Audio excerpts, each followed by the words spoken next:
नया टॉपिक है। तो वो है कि सिटी ऑफ प्राइम मिनिस्टर।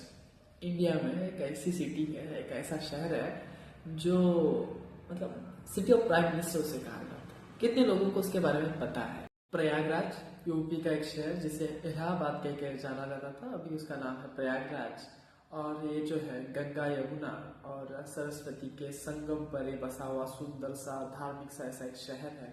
तो इस शहर ने भारत को 7 ऐसे प्रधानमंत्री दिए जिन्होंने अपने नाम दुनिया में प्रसिद्धि लाई और अपने डिसीजंस, अपने निर्णयों की वजह से वो इतिहास में अमर रह गए। तो जानते हैं पहले उस प्रधानमंत्री के बारे में जो भारत के पहले प्रधानमंत्री भी थे, पंडित जवाहरलाल नेहरू। जो उनका जन्म जो है, जो इलाहाबाद प्रयागराज में हुआ था, उनका जन्म जो है 1879 में उनका जन्म प्रयागराज में हुआ था। और वो भारत के पहले प्रधानमंत्री थे और उन्होंने पहला चुनाव भी फूलपुर यहाँ से लोकसभा क्षेत्र से उन्होंने जीतकर संसद पहुंचे थे। अब बात करते हैं दूसरे प्रधानमंत्री के बारे में, लाल बहादुर शास्त्री, जो जय जवान जय किसान का नारा देकर भारत के इतिहास में एक नई क्रांति उन्होंने लाई थी। और 1962 में वो प्रयागराज से चुनाव जीतकर संसद पहुंचे और 1964 से लेकर 1966 तक वो भारत के प्रधानमंत्री थे। और उनका नाम भारत के इतिहास में बहुत ही आदर से लिया जाता है। अब बात करते हैं जो तीसरी प्रधानमंत्री थी और भारत की पहली महिला प्रधानमंत्री जो है, जिन्होंने पाकिस्तान को 2 टुकड़ों में बांटा। ऐसे जो इंदिरा गांधी जी जो थी वो भी प्रयागराज से आए और उनका भी जन्म है जो प्रयागराज से हुआ था। और वो जो है और उनका जो कार्यकाल है 1966 से लेकर 1977 तक, और फिर से जब दूसरे टर्म में आती है 1980 से लेकर 1984 तक, और 84 में उनकी हत्या की जाती है।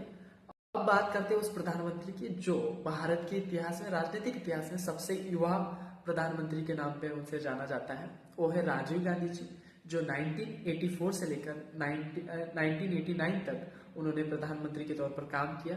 जो अपने माँ की हत्या के बाद जो सहानुभूति मिली थी, उसके तौर पर वो भारत के सबसे युवा प्रधानमंत्री बने थे और सबसे ज्यादा सीटें जीत कर आए थे। अब बात करते हैं अगले प्रधानमंत्री के बारे में, जिनका लगाव प्रयागराज से जुड़ा है, जिन्होंने अपना सब कुछ प्रयागराज से वो उभर कर आए, जो 2 बार भारत के कार्यवाहक ऐसे प्रधानमंत्री बने। गुजारीलाल नंदा, जो 1966 और 1964 में वो क्या थे, भारत के कार्यवाहक प्रधानमंत्री थे। वैसे तो इनका कार्यकाल सिर्फ 13 दिन का है, पर अब राजनीति में इनका जो स्थान है बहुत ही अहम है। अहम स्थान पर ये भारत की राजनीति में याद किए जाते हैं। अब बात करते हैं अगले प्रधानमंत्री के बारे में, जो है हमारे लिस्ट में वीपी सिंह। इनका लगाव भी हमें कहा जाता है कि इतिहास कहता है कि इनका लगाव प्रयागराज से बहुत ज्यादा था। ये प्रयागराज से जुड़े हुए थे, मतलब प्रयागराज के मतलब कण कण से, गली मोहल्लों से इनकी बहुत जान पहचान थी, लोगों से इनका जुड़ाव था और खास करके प्रयागराज से बहुत इनका ज्यादा जुड़ाव था। जो राजीव गांधी जी की हत्या के बाद 1989 से लेकर 1990 तक ये प्रधानमंत्री।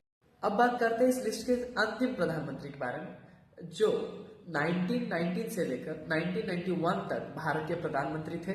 और इनका जन्म जो है वो बलिया में हुआ था, पर इनके जो तार है प्रयागराज से जुड़े थे। इनका नाम है चंद्रशेखर, जो प्रयागराज से ही चुनाव जीतकर संसद पहुंचे। संसद से प्रधानमंत्री के पद तक इन्होंने अपना रास्ता जो है कायम किया था। और इनके भारतीय राजनीतिक इतिहास में इनके जो अहम फैसले थे, इसके वजह से इनका नाम जाना जाता है।